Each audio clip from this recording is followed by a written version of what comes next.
Yeah, good afternoon to all of you, and very warm welcome to this session. It's a session where we hope to give some insights and share our experiences on how to scale fashion businesses profitably.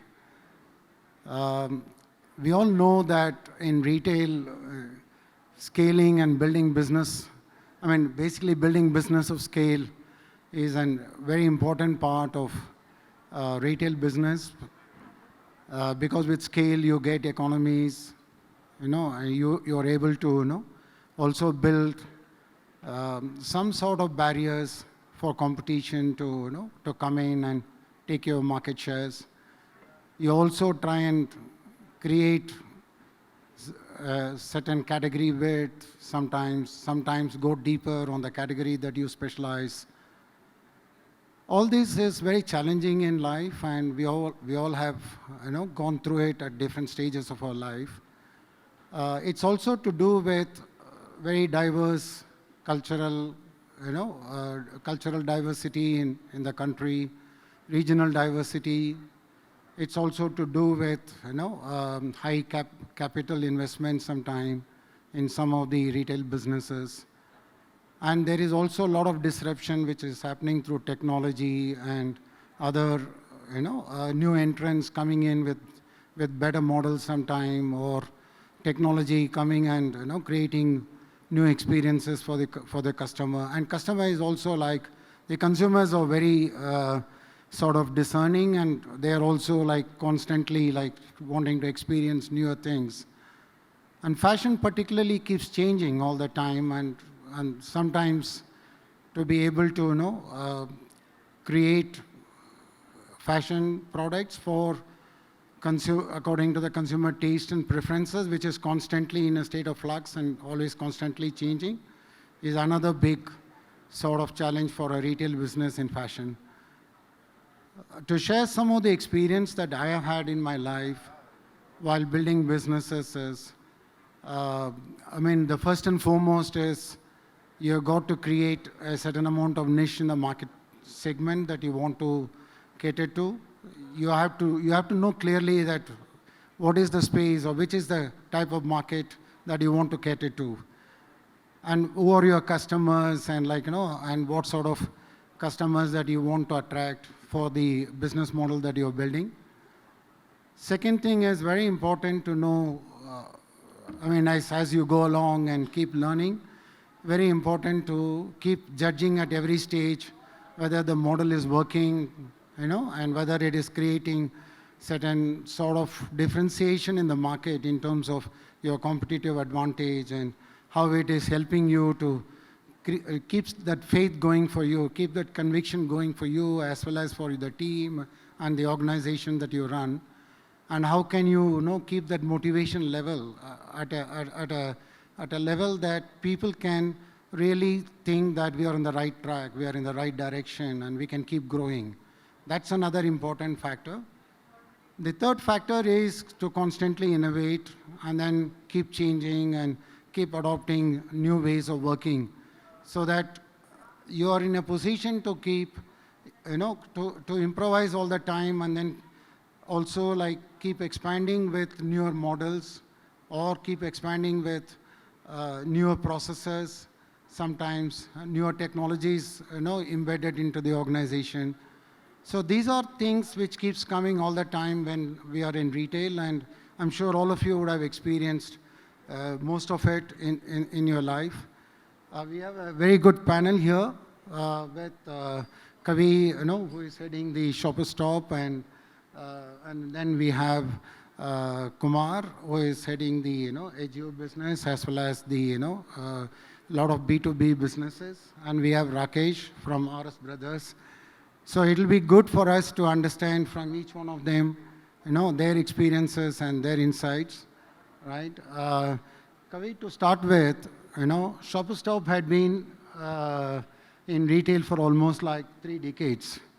And at various times, they have faced various challenges, sometime from online, sometime from global brands, sometime coming from, different niche in the market being created and, and then eating into the market shares. But same time, you have kept up your expansion all these years, also expanded into tier 2, tier 3 markets. And then recently, you have also started a new vertical, and you have also grown strongly in beauty business. And then you have also created, various verticals to be able to, grow each one of those verticals within Shoppers Stop, or a new brand like Intune. Can you share some of your experiences as regards to your journey in Shoppers Stop, especially in the last 4 or 5 years, how it has changed and how you also integrated, online and technology into your businesses? That would be helpful for all of us. Thanks, Ram. Yeah, so I think all of us know Shoppers. 28th October 1991 is when we started our first store in Andheri. And since then we have 112 stores, and we have got home stops. There's a format called home stop. We have Intune. We have beauty as a format. We have standalone beauty stores. We run all the Mac and Elka stores in the country. So we have always evolved over a period of time. But I think the fundamental for any organization is to know what is the core. And in our case, the core was always about experience. So while the consumers have changed, while obviously the competitive environment has changed, I think one thing which we always work on is how do we ensure that we are able to provide the right experience to the customer. So I think we were very clear in our minds that what is the positioning we want to have. We always wanted to be a premium online, premium omni-channel departmental store, and that is the whole journey. I think from the start, we were amongst the first one to start ss.com. I think shopperstop.com started in some 2000, right? It was as early as that, before a lot of our peers even started thinking about it. So I think we have always been innovators in that sense. But the fundamental crux is what is it organization stands for and what is it the consumers look from us. And in our case, whether it's within the organization or outside, one clear promise to ourselves and the customers is that we would be premium, we would be omni-channel, and we will focus on experiences. So I think starting from, having, in 1991 when you opened a store which had AC was an experience. In 2021 or 2023, if you open a store in Kanpur with a Starbucks inside, is also an experience. So I think we are in this continuous journey of ensuring that as the customers evolve, we are able to provide that experience to the customer, right? Now, because we are a departmental store, the experience comes to two formats. One is the product, which basically means that if we have more than 550 brands within our portfolio and so many different categories, how do we ensure that those categories are up to the mark? So if the consumers change, if their habits are changing, how we are able to increase or decrease the weightage of each of the categories. So I think a lot of work around technology happens on that.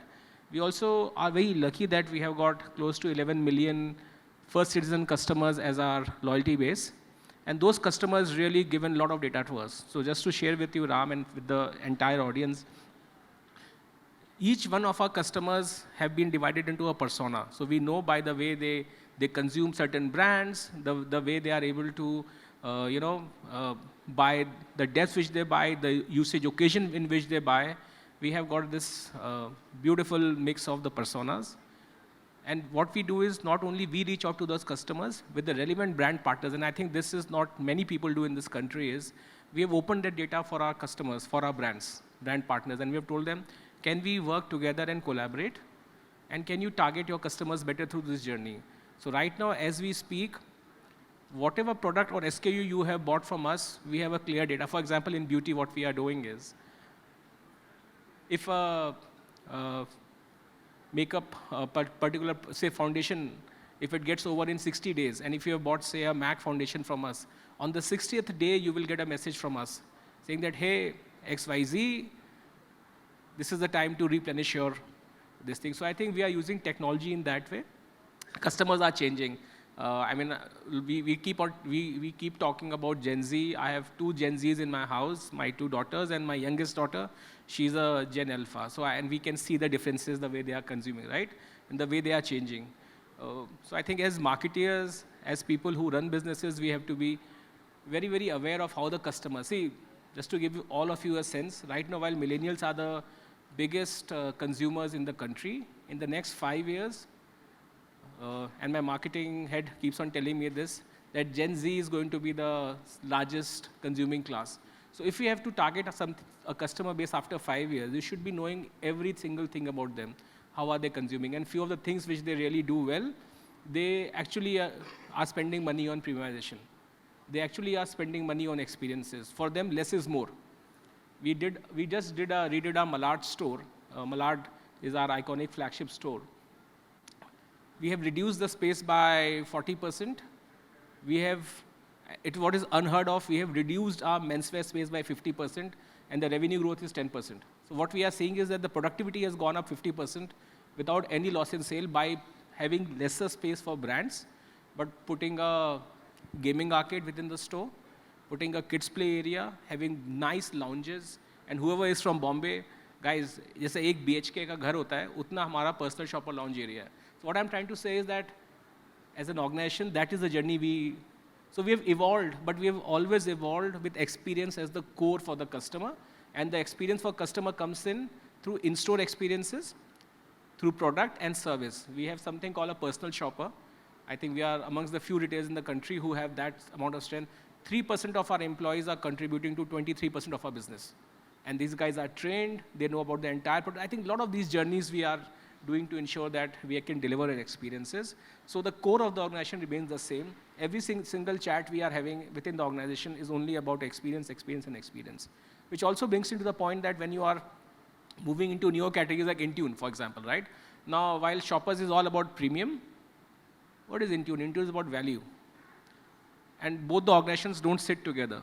So we have actually created a startup kind of environment within Shoppers, which only works on, the leader only works on Intune as a business. I mean, there would be the CFO and the CEO, which is me and my colleague Karuna, are the only two people who work on both the brands. Otherwise, it's complete focus by that team. But what we are ensuring is that the experience which we are talking about in Shoppers also gets replicated there in the form of a great product. So even if it is everything is under $9.99, you will find that the product value which you get will be very different from our peers. So I think that's fundamentally as a starting this thing. Mark, we have invested invested a lot on that experience piece, and obviously technology plays an important part, right? So keep the customer at the center. We do a lot of customer listening as well. So as we speak, so while there's an NPS, which is a standard format, I think our call center works really, really hard on ensuring that we are able to reach out to the customers. If somebody is shopping or not shopping, if we are doing a window, if we have launched Malad, we felt very happy about it. But actually there was close to 4,000 to 5,000 customer feedback taken. They didn't like the change or not. So I think there is a lot of customer listening. There is customer at the center, surrounded by technology and the experience, right? So that's how we are looking at things. Actually, there are three good takeaways from Kavi. One is less is more. Please, let's dwell into it a little bit later. And the second thing is, how do you build a separate vertical startup when you start a new business for a different segment, right? And third thing is, how can you really emphasize on experience as your core offering in spite of all the disruptions which are happening, and stay true to your core philosophies. So I think I hope we do get some time to dwell a little bit in depth and understand this a bit more. I'm requesting our Kumar Nitesh to share with us some of the experiences on his businesses. He has worked across different verticals, and different categories, and from a specialized footwear retailers to multi-brand retail to B2B businesses. So it'll be very interesting for us to get to know how he has, sort of navigated many of these challenges and it managed to service the consumer and satisfy and keep his organization really profitable all these years. So, Ram, yes, you are right. I'm fortunate that I'm moving my business. What I'm looking is a footwear business plus apparel. And apparel also I'm managing some franchise store, some cocoa store, and also distribution at a large. So distribution business we manage for a lot of brand. Also in LFR, like Shoppers Stop is our customer. We supply some our brand to them. So all the businesses possible in retail, we are seeing the ups and downs in the market. As a large organization, and as a large format stores, we have a lot of challenges and a lot of opportunity, lot of also disadvantages. A lot of category we have to deal with under one roof, the way Kavi also explained. We do not know, sometimes apparel is up, footwear is down. Sometimes jewelry, if we are trying to do something on jewelry, artificial jewelry or whatever, maybe the market is doing something else. So challenges we have in every category. As an expert, as a large format operator, we should see that which category is doing what, which category is doing where we have a low hanging fruits, where we can have a higher margins to run our profitability. So we as an organization run all the categories and all the businesses. Last 1 year, 1.5 years, we have started our private label businesses in distribution. Earlier in B2B, we used to manage through online to the retailer. We had 1 million retailer registered on our portal. By through, we used to serve these retailers. And we found running those business, bottom line is a little tough. So we also started doing physical distribution of these brands. So we have created a distributor in the market. And first mile, we are taking the cost, and the last mile, they are taking the cost. Doing online business to B2B, I am saying, was cost efficiency was major factor, which we have little bit settled with this physical distributor bringing in between. And by which we are able to do little better than what we have done before. Also, as an organization, we started doing the franchise operation stores now. I was discussing with you in the lobby that we started a brand called Fashion World, which is our 2-tier, 3-tier brand in a franchise way. This brand has an all private level, doing 400 rupees ASP and doing fantastic in those market in 3-tier, 4-tier cities where the population is 100,000, 150,000, 80,000. So these are the something which is we are doing very well. We are finding we have to be relevant to the local market. Running a business with the profitability is to understand India very well.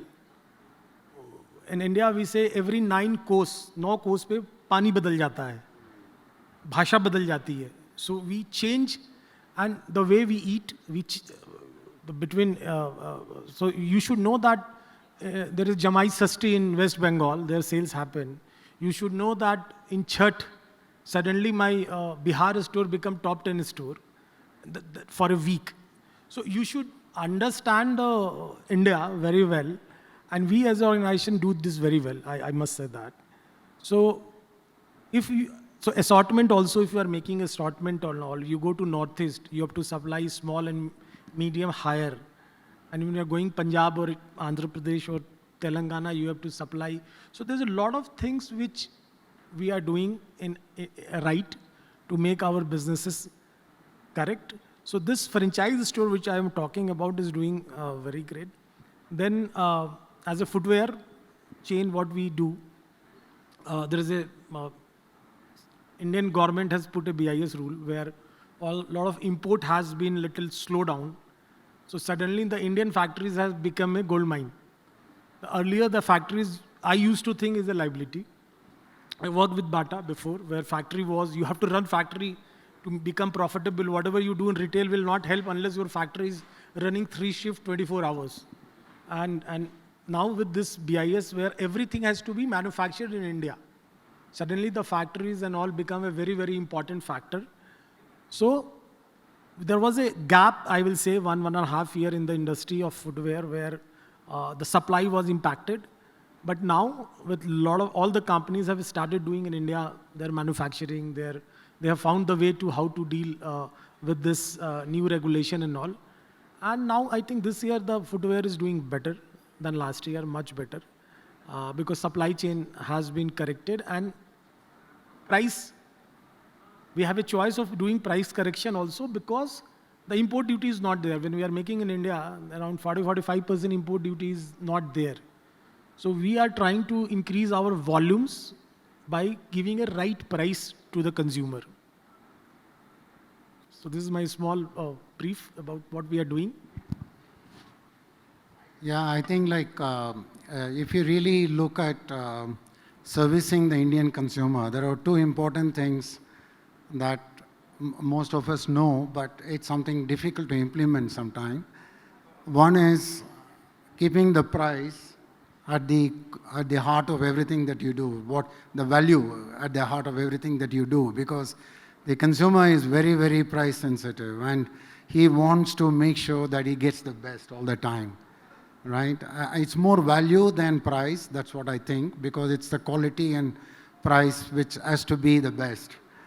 The second thing which is important is any business model which is built on imports is always challenging in India, both from the point of view of catering to the changing consumer preferences, and also from the point of view of delivering the best value to the consumer, right? The fact that the footwear factories here are becoming the main source of supply for the footwear would also mean that the market will expand, right, for footwear, and many more factories will come up, in course of time, right? And supply chain, there will be a challenge on supply chain for the next, say, 3 to 5 years when the transition is happening, and many of these factories will need to, sort of build themselves to a certain quality standards and keep investing on newer machines and then service the retail brands.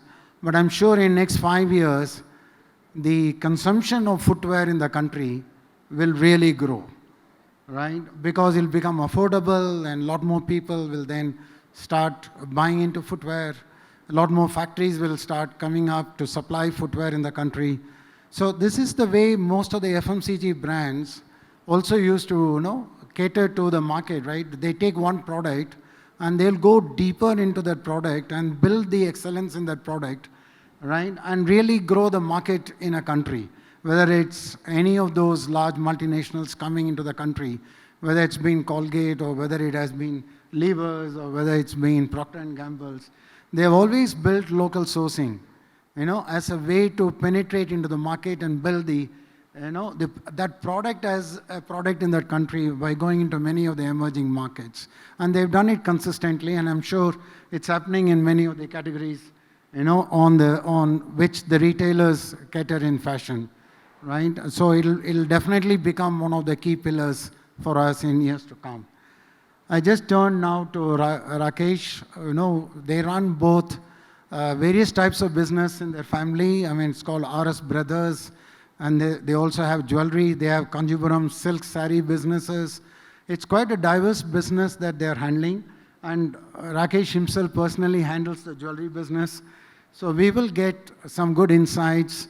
And also we have seen this new trend, right? We know, especially people from the South would know a lot of brands in the South who all started, say, 30 years back, or maybe even 50 years back, selling saris and, silk saris and those type of retail businesses have all moved into jewelry in the last, say, 5 years, 8 years, 10 years.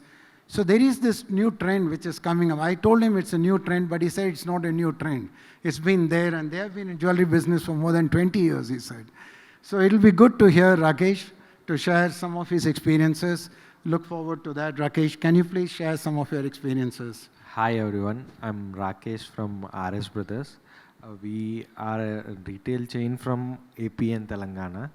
We operate under 5 brands, namely RS Brothers, South India, Value Zone Hypermart, and a silk saree store named Narayani Silks, and men's ethnic wear on the name of D Royal.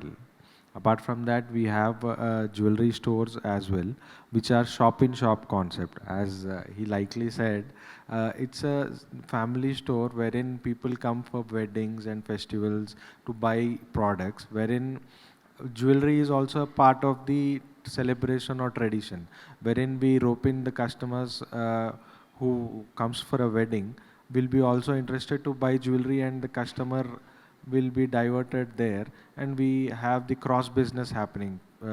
Because in saris and everywhere we need trust, and same kind of trust is required in jewelry also. Once we get in interaction with the customer and gain their trust, they will be with us forever. Like in we said, it's a family store. We have right from kids to the older age people.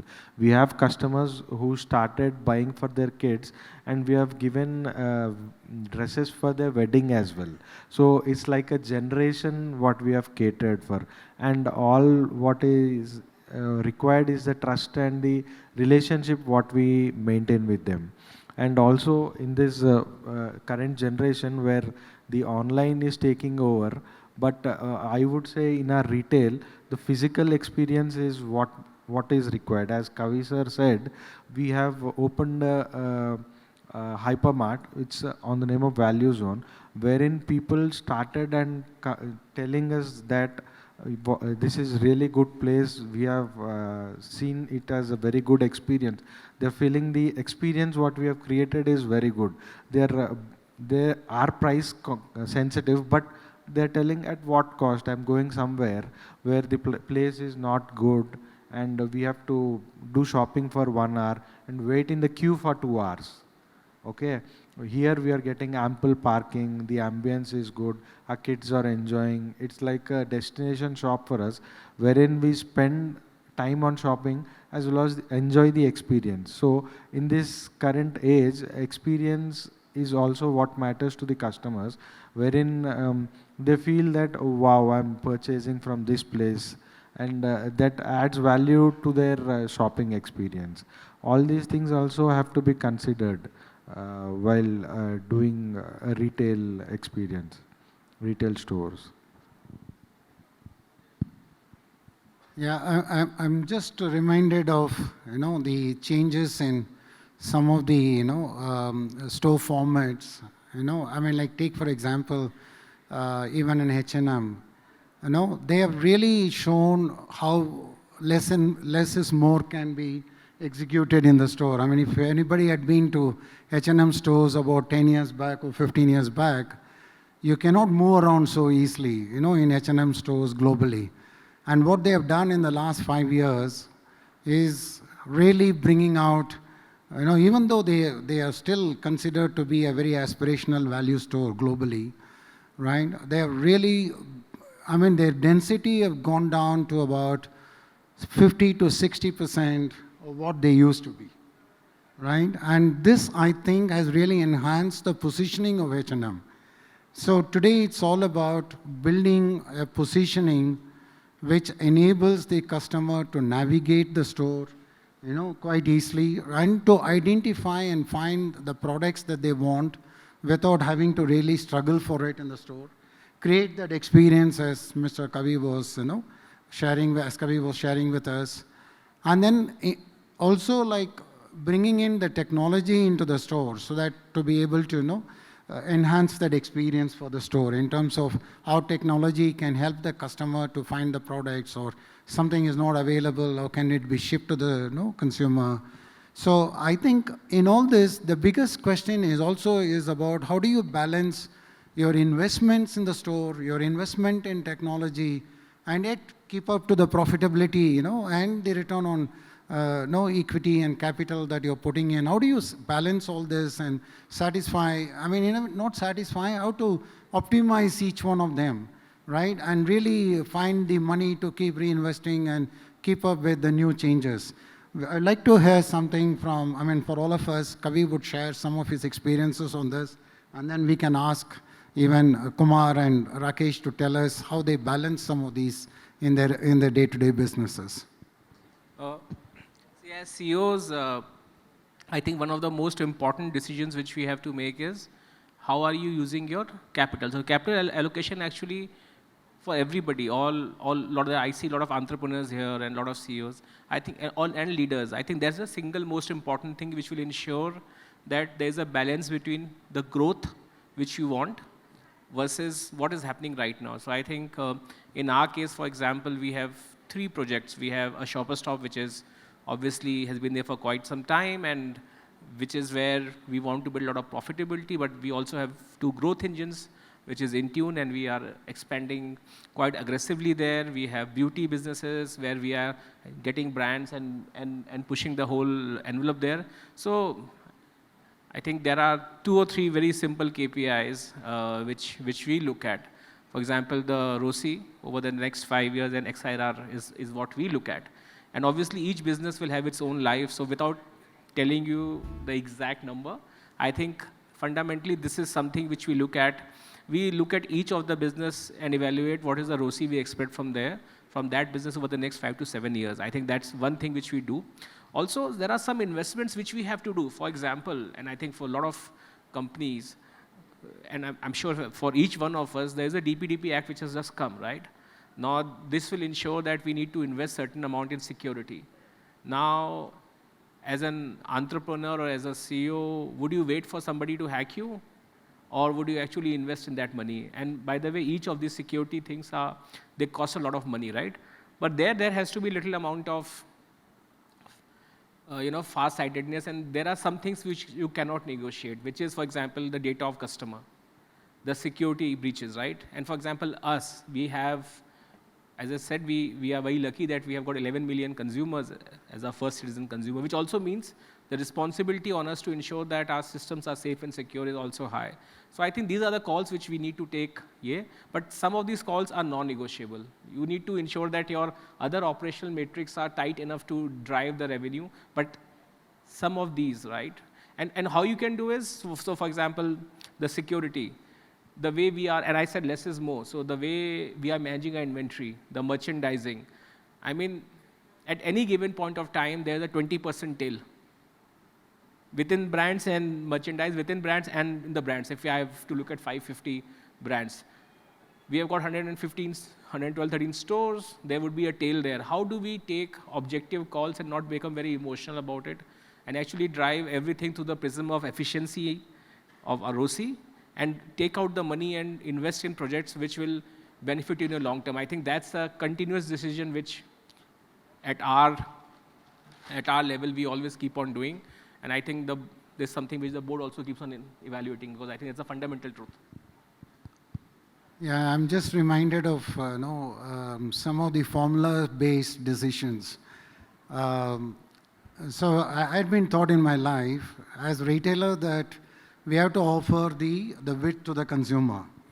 And when we start building the width, there is always a tail. And there is always that winner, and there is this, what we call the moderate performers, right? Or the average performance in the range. As you cut out the tail, suddenly the customer will vanish. Because at the end of the day, they don't see the variety, right? So you got to constantly innovate and keep saying, how do you bring newness, at the same time keep the tail, and then how you work on the tail to be able to grow the tail to a meaningful business. So it's like a continuous cycle that you need to keep working on. Cut the tail means not just cut it off. So you also have to work on the tail to improve the tail to become the average performer becoming the top performers, and sometimes introduce new one which will first come in and then start investing on it. So this is a very interesting part of retail. Retail is not about very rocket science of taking a data and then working on it. Right? It's about combining data with emotions, with consumer preferences, and also keeping the newer and the novel aspects in mind, and then how you excite your customers. I'm happy that, Kavi had this balancing act to be done all the time to try and bring in new brands and keep, growing them. I just wanted to ask a question to the audience. Can I ask? Yeah, go ahead. So Nitesh said, 9 कोस में पानी बदल जाता है. Any idea what is the course? Anyone? Huh? 3.2. I just wanted to ask this question. Yeah, I think I just want Kumar to just share, his thoughts on one thing.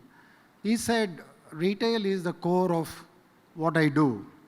Sometimes I get a little bit jittery when all the online players keep investing a lot, running the businesses for a long time, right, without any sight of profitability sometimes. And they have the sight of profitability, not from people from outside.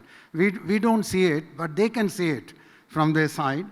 But how do you excite your people and, the people who work for you to stay core to your, the philosophy of every investment that you do in a store or every new franchisee who start a business with you has to be profitable for him, otherwise he will not stick with you.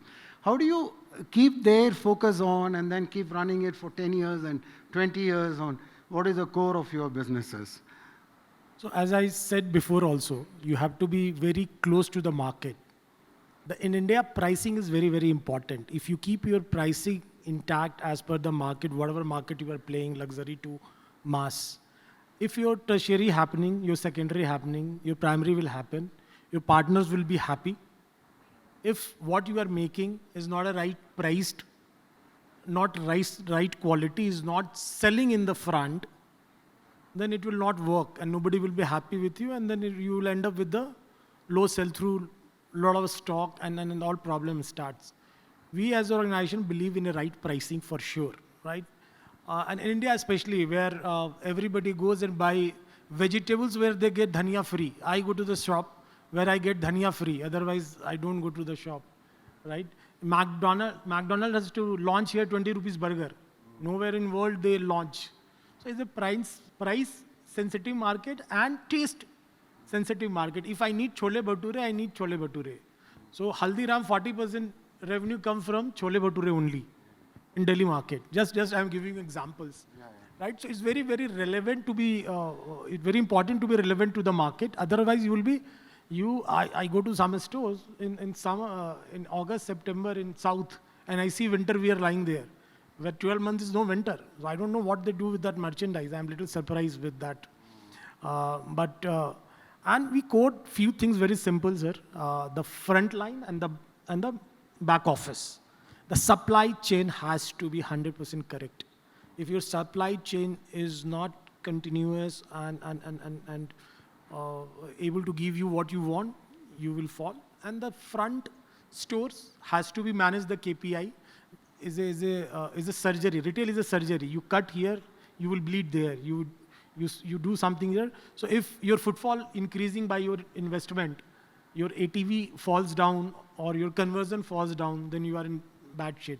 If your conversion goes up and your IPCM or ATV goes down, again you have a problem. So it's a kinds of science. It's not rocket science, as you said. You have to manage as per your footfall, what you want. You want to increase your ATV, you want to increase your... So keep it simple, the KPIs in the stores, keep the supply chain, make the product what consumer need, right? It's a different length, different product, different fashionability in India, in different corner. As I said, every 9 course, people change the language and what they eat, what they drink. Yeah, I think sometimes why growth is so important for retail is also to build that sort of excitement and that sort of affinity to the brand with their larger team. Because the team always looks to a brand which grows. The people are excited when their brand is growing and they start getting more and more happier in the sales floor. They start servicing customers better. One is everybody thinks it's that incentive which matters to them. It's really not the incentive. Incentive is a byproduct. The first is they know that this brand is growing and my life is secured in this brand. That is the critical thing. And sometimes we as senior management or CEOs, we owe a lot to our team and to our people. And for us, the most important thing in our life is how do we sweat it out as people at the top to be able to provide that opportunity to our people.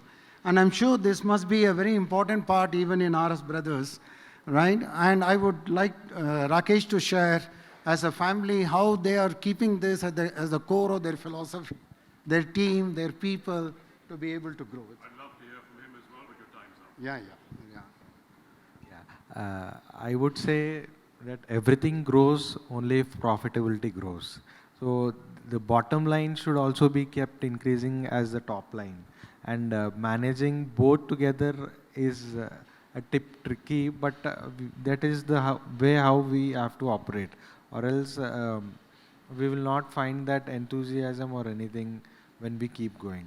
And also we have to, as you said, the team has to be in a place wherein the brand is growing, there where they'll also have that sense of what do you say, a kind of security that we are also growing apart along with the brand. So both things are very important to keep going and keep the morale of the team also high. Okay, I think I've got a warning already saying that time is up, all right? I don't know whether we have time for just one or two questions from... I don't. Okay, sorry about it. You can meet with the panel members and try and get some of your questions answered, right?